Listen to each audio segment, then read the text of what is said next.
రేట్లు పెంచడానికి ఒక హేతుబద్ధత అనేది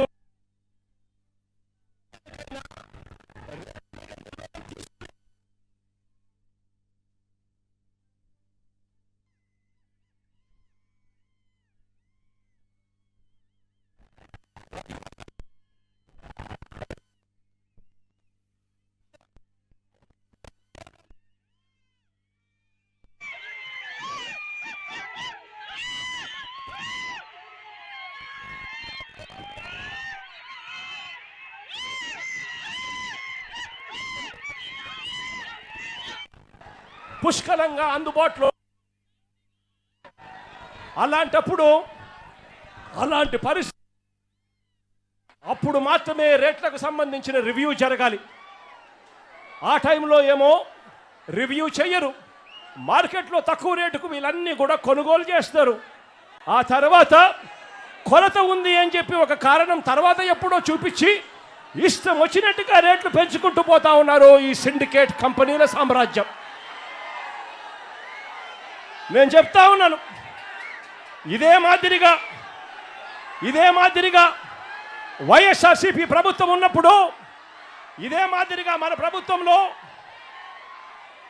ప్రభుత్వంలో 5 సంవత్సరాలలో 3 సార్లు కంపెనీలు ఇదే మాదిరిగా ఫీడ్ ధరలు పెంచితే,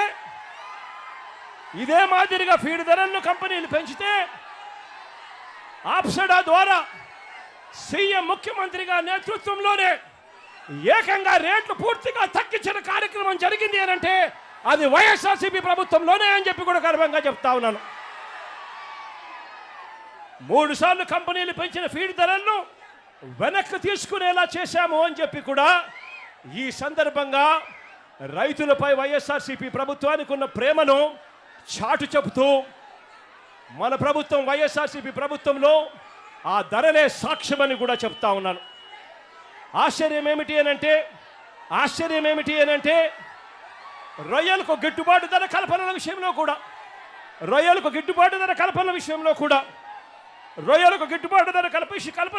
కూడా గతంలో కూడా ఎప్పుడూ లేని విధంగా మన ప్రభుత్వమే కృషి చేసింది. ప్రతి 15 రోజులకు ఒకసారి అంతర్జాతీయ మార్కెట్లో రొయ్యల రేట్లను ప్రతి 15 రోజులకు ఒకసారి సమీక్షిస్తూ ప్రతి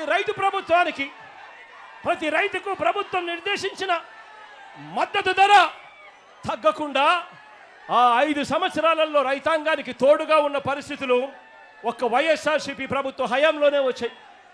కరోనా లాంటి కష్ట సమయంలో కూడా రైతులకు అండగా నిలబడి మినిమం సపోర్ట్ ప్రైస్ 230 రూపాయలకు ఎట్టి పరిస్థితుల్లోనూ 100 కౌంట్లు తగ్గకూడదు అని చెప్పి ఏకంగా చట్టం చేసి మరి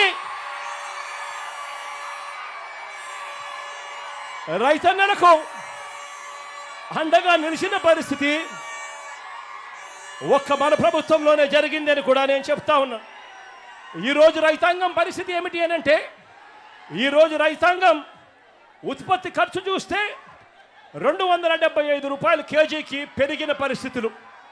ఇష్టం వచ్చినట్లుగా ఫీడ్ రేట్లు పెరుగుతూ ఉన్నాయి, ఇష్టం వచ్చినట్టుగా సీడ్ రేట్లు పెరుగుతూ ఉన్నాయి. కానీ పంట కొనుగోలు రేటుకు వచ్చేసరికి పంట కొనుగోలు రేటు ఈ రోజుకి కూడా కేజీ 230 రూపాయలు దాటని పరిస్థితి ఈరోజు కూడా కనిపిస్తూ ఉన్నాయి. నేను అడుగుతా ఉన్నాను, ఒకవైపునేమో రేట్లు పెరుగుతూ ఉన్నాయి, ఉత్పత్తికి అయ్యే ఖర్చు రేట్లు. మరోవైపు చూస్తే పంట కొనుగోలుకు చేసే రేటు చూస్తే ఆ రేటు తగ్గుతా పోతా ఉంది పెరక్కపోయి. ఇలాంటి పరిస్థితిలో రైతాంగం ఎలా బతుకుతా ఉన్నారు, రైతాంగం ఎలా బతకగలరు అని చంద్రబాబు నాయుడు గారిని గట్టిగా నిలదీస్తూ అడుగుతా ఉన్నా. అయ్యా చంద్రబాబు గారు, ఈ సిండికేట్తో మీరు కుమ్మక్కై నీకింత నాకింత అని చెప్పి మీరు చేస్తా ఉన్న ఈ పోకడి మార్చుకోవాలి అని చంద్రబాబు నాయుడు గారికి పిలుపునిస్తా ఉన్నాను.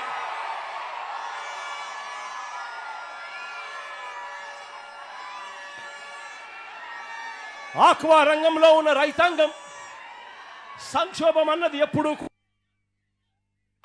ఆ రైతాంగానికి అండగా నిలబడిన అడుగులు ఎప్పుడు పడ్డాయి అంటే వైఎస్ఆర్సీపీ ప్రభుత్వ హయాంలోనే.